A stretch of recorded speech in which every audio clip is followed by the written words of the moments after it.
softly at 2:17 a.m. I didn't wake up because of the vibration. I woke up because of the silence. It was the kind of silence that felt heavy, like the world had paused to hold its breath.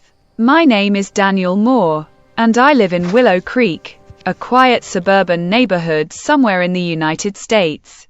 The kind of place where nothing ever happens.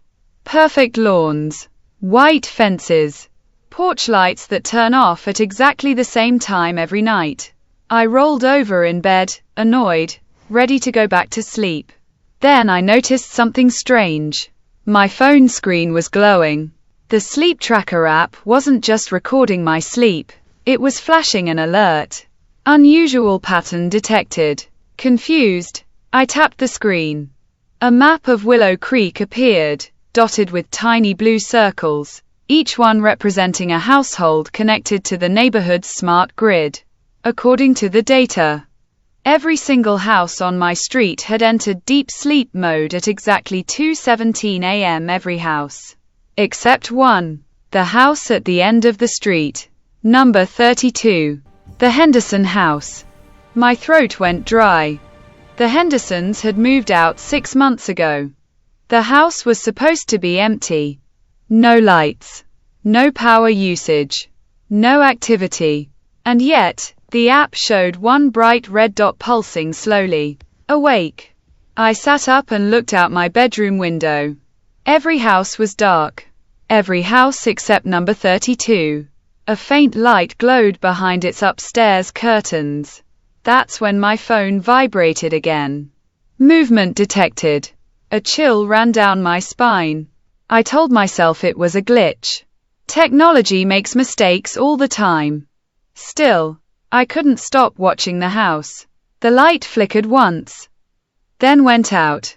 At 2:18 a.m., the neighborhood lights all turned back on at the exact same time. I didn't remember falling asleep again. The next morning, Willow Creek felt wrong. People stood outside their homes, rubbing their eyes, confused. Everyone complained of the same thing, a dreamless night. No memories, no rest, just a strange heaviness in their heads. I tried asking my neighbor, Mrs. Collins, if she'd noticed anything unusual. She frowned. Unusual? No, dear, I slept like a baby. Her smile lingered too long. At work, I checked the app again. The data from last night was gone. Deleted. All except one timestamp. 2:17 a.m. that evening, I knocked on the door of number 32. No answer. Up close, the house smelled sterile, like a hospital room. The windows were clean, too clean for an abandoned home. No dust, no spider webs. I noticed something else. A new lock on the door. I stepped back just as a voice spoke behind me. You shouldn't be here.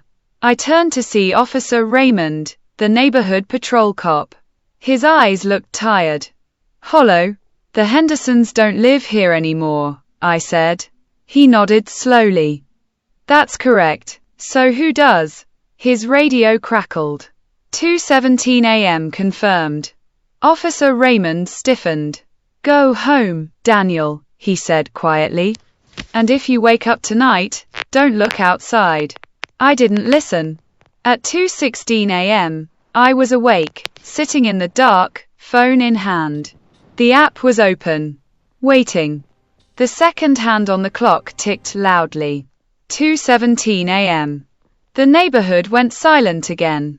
All the lights shut off. The app refreshed. Every house asleep, except number 32. The red dot pulsed faster this time. Then my phone displayed something new. Sync in progress. Suddenly, I couldn't move. My limbs felt heavy, like they were sinking into the mattress. A low humming sound filled my room.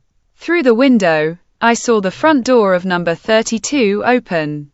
Figures stepped outside. They looked like my neighbors, but they moved wrong. Too stiff. Too coordinated. All of them turned their heads at the same time and looked directly at my window. My phone buzzed one last time. Exception detected. I screamed, but no sound came out. At 2:18 a.m., the lights turned back on. I woke up on the floor, gasping for air. Morning sunlight streamed through the window. Everything looked normal. Except my phone. The app was gone. Deleted. That night, new families moved into number 32. No one remembered the Hendersons. No one remembered Officer Raymond. And when I tried to tell anyone what happened, they just stared at me with blank expressions. Now, every night, I stay awake. Because I know the truth. At 2:17 a.m., something uses our neighborhood.